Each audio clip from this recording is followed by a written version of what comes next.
So we're joined now by Jason and Rachel Bulman. It's good to see you. Good to Good to see see you. you. This is a great cruise, isn't it? Amazing. It is. So great. And both of you were so encouraging. So you're married how long now? 15 years. Thank 15 you. years. So I'm married almost 15 years on 3 sides. So we're going on 42 years, you know. Which That's is amazing. And it's just, it's so delightful. So you are just filled with light, listening to both of you speak to us to encourage us as couples, because the Good News Cruise is a marriage cruise. It's like a marriage retreat, really, right? Right, exactly. What are you getting from it? I want to talk about what you're giving to us, but what are you both getting from the cruise? Yeah, well, to be honest with you, I mean, we're both very busy people, and so just having time set apart for the sake of being together and experiencing these kind of talks together really is life-giving. So, I mean, for us, I think it's just like pretty much everybody else, I would say. I mean, we're... Yeah, getting to spend some time together, and then being able to see other couples, you know, and the Yes. conversation around the boat is not, the ship is not just like your run-of-the-mill, oh, where are you from? I mean, we start there, but then we're able to kind of talk about very deep things. Yeah. And so to talk about deep things with the majority of the people that you're coming in contact with, it's really enriching.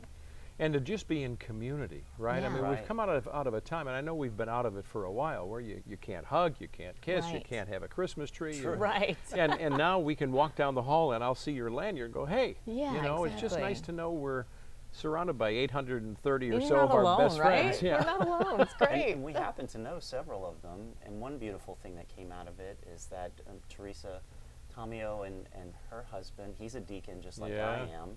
I didn't know if you know that, but Yeah. I'm a deacon. Right. So, and then there were several other deacons here, and so we had time to sort of get together That's and share great. our, the graces of the diaconate too. So let's back up the video for just a minute. So your faith life begin together where? When you get together, you're married, but were you both born and raised Catholic? I was not born and raised Catholic. Yes, so I was raised in the Assemblies of God, and so my dad was a pastor, and so that's really all I knew was very charismatic faith, very devout faith, and did ministry. I think from the time that I was yay high, you know, singing in church and stuff. And then as I got older, and then right after I met Jason, just kind of being loved by his family and being loved by him was just really arresting to me. And I knew they were Catholic. I didn't know anything about Catholicism. The only thing I knew about Catholicism was like from the movies. So I didn't know anything else. And we didn't grow up anti-Catholic. So then whenever someone kind of told me that they didn't think Catholics were Christians, not within the context of Jason, they were just sharing their thoughts. Yeah. And I remember like thinking, you don't think they're Christians? And she's like, no, of course not. They're strange. So she said. Wow. And so I called him, and I think it was the Holy Spirit. But I mean, I looked at him and I said, well, we both can't be right. It was like, I mean, that's just the truth. We have to figure out who's right. Let's figure it out together. And so that really started everything. And then I came into the church in 2008, and we were married just a few months later in December of that year. Yeah, it's actually an amazing story. 'Cause, I mean, I was raised Catholic. My parents are wonderful people. They loved me very well. But like many people, I fell away, and I had sort of a St. Paul on the road to Damascus sort of moment when I was about 23 years old, and it changed everything for me. You know, from that point on, Christ has been sort of the focus of my life. So it was in that context that we met, and so then moving together to sort of figure out the real depths of Catholicism and its claims to be, the church, Right. was a big part of our coming together, and it was so beautiful how that just strengthened our walk together with Christ until we finally discovered this is our vocation, to be married together. And so ministry has really been something that we've done right from the beginning of our marriage because of that sort of dynamic and what we had to work through together. So the Lord knew what he was doing there, I think. Right, for sure. And you shared with us when we were watching you in that breakout, or not the breakout, your keynotes to the group, about your story of being adopted. Yes, Yeah. yeah. So I mean, I have to spend a lot of time kind of remembering that and allowing it to be something that really drives everything, because I mean, each one of us are miracles in and of ourselves, but then when I think about just the circumstances in which I was born and how I was brought here, I I mean, it's very overwhelming. And so one of those things is like I shared that I was born. I mean, my mom was pretty much homeless. I mean, she was living in kind of a lean-to in a cardboard box And contraption. where was that? It was in the Philippines. And it was down an alleyway. And so she started going into labor, very horrible labor. And so there was such a commotion that I think some missionaries were going by. They stopped. They came to her rescue, took her to a hospital, took me to an orphanage. And then she got better in a couple days, came back to get me, and she just couldn't feed me. Took me back to the orphanage and said, you know, I don't know what to do. And so this was in November of 1982.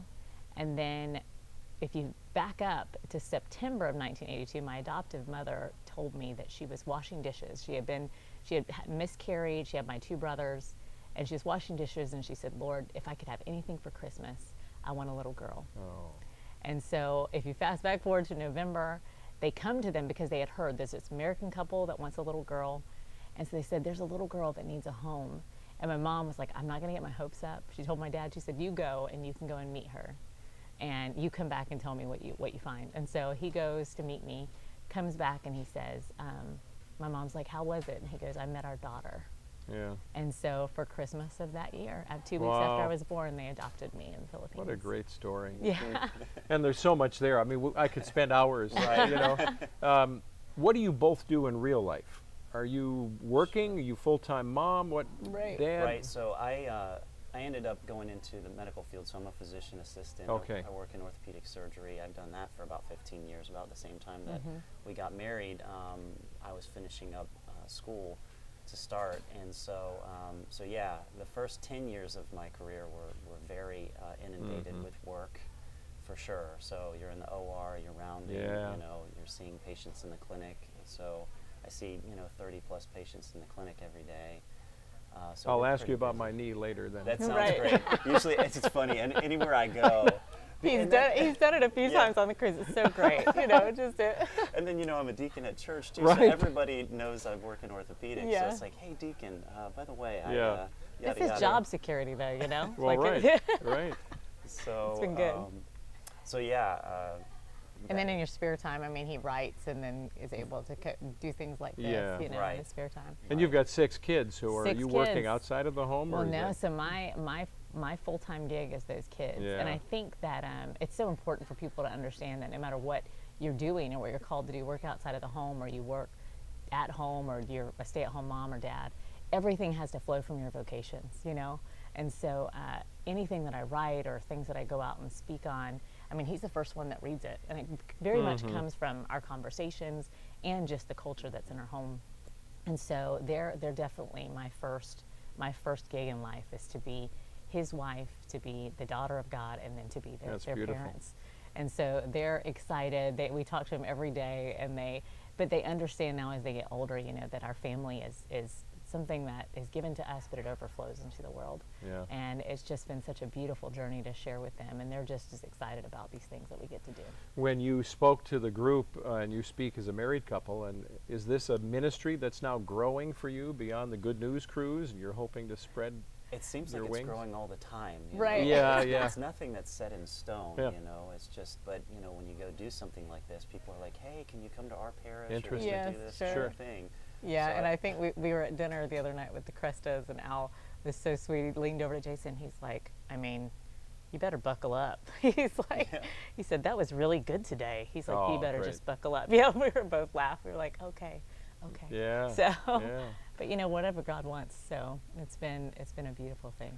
So when you think of this cruise and what it's doing for you, and then what can it do for somebody who maybe is catching this for the first time, right? They haven't heard of the Yeah. Good News Cruise. They Sure. don't know it encourages marriages and acts as a bit of a retreat on the ocean. We Right. get to be right now on the 14th level looking out at Yes. the Right. land and sea.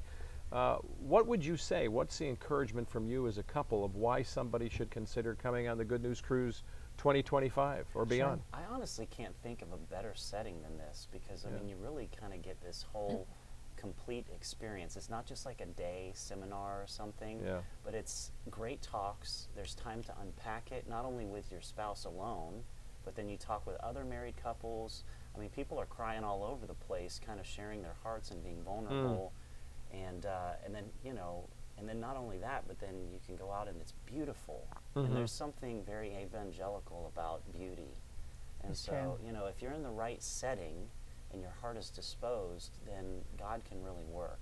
So, And I think, I don't know if corporate travel did this intentionally. If they did, amazing. But if you look at the schedule, like the very beginning of the week is kind of lots of talks, we're kind of all together.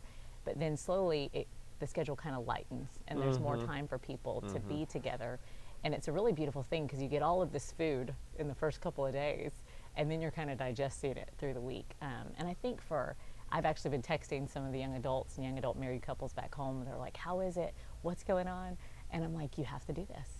And you know, of course, it's an investment. Yeah. But I think the other thing that people need to know is that I have never been to an event like the events that corporate travel puts on. amen. And I mean, they take such great care of us. They love each of us so well. I mean, I told John and Kristen the other night, I said, I have never been as loved as I feel Oh, that's great. with corporate travel. And so it's just been such an immense thing. And it's not just, you know, you're going to these talks. I mean, people are spending and investing time in you as a person and as a married couple. Right. And there's just nothing like it. And I've been spoiled the heck. I mean, I can't even say how wonderful it's been. So do it. Yeah. So the other thing too, we were having a conversation with, you know, one of the married couples, an older couple. They're great people, and they mentioned something that I thought was like right on. They're like, you know, we don't think that we're ever going to do another cruise that's not Oh, like Yes. this. And we sort of were trying to flesh out why that was. And what occurred to me is that, I mean, honestly, you want to be able to have good conversations that are meaningful Yeah. when you go on a trip Yeah. like this, right? And if you're with a bunch of other like-minded Catholics trying to grow in their marriage, trying to love the Lord appropriately, then the conversations alone are going to be way more impactful, way more fruitful, Yeah. and that kind of thing. And I think it is by design, right, to our benefit that a Yes. cruise like this, while it may be viewed as a conference or a retreat, there's still plenty of time for good, clean entertainment. There's ship Yes. entertainment. There is, somebody convinced me to sing karaoke the other night. There's just, you know, it's not like you're Right. not going on a ship to Right. have fun Right. either. Exactly. Or to get off and get a little sun and read your book. You know, Right. you're able to participate with things that are just like any other cruise. Yeah, and I mean, and they've done such a good job of just setting aside time to make Yeah. sure that we have that kind of leisure. You know, Yeah. what a beautiful thing. And the badges, I mean, it was so funny yesterday. I don't know if you caught it. We were walking across the deck, and a couple that were sitting there, they were not part of our group, but I saw them kind of look at us, and then as we walked by, he goes, "Did you see? What does it say?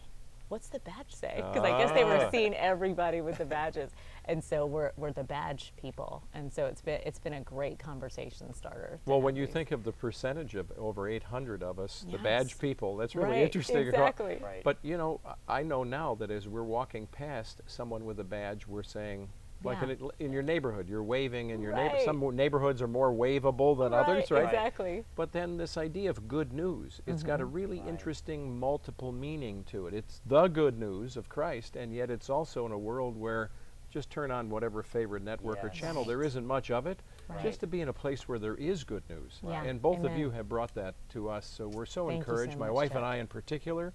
And we are one of those older couples. But now you'll find this cute, we have 5 children, now 7 grandchildren. And we have gone back 40 years with our lives, and we have a minivan and 4 car seats, and it's just, maybe it's going to keep us young, so we're encouraged. It will. But it's great to have you on board, and so nice of you to take some time to chat with us. Thank you so Our much for sincere having pleasure us. to be here. Yes. Thank God bless you. Yeah. Thanks. You too. God bless Thank you.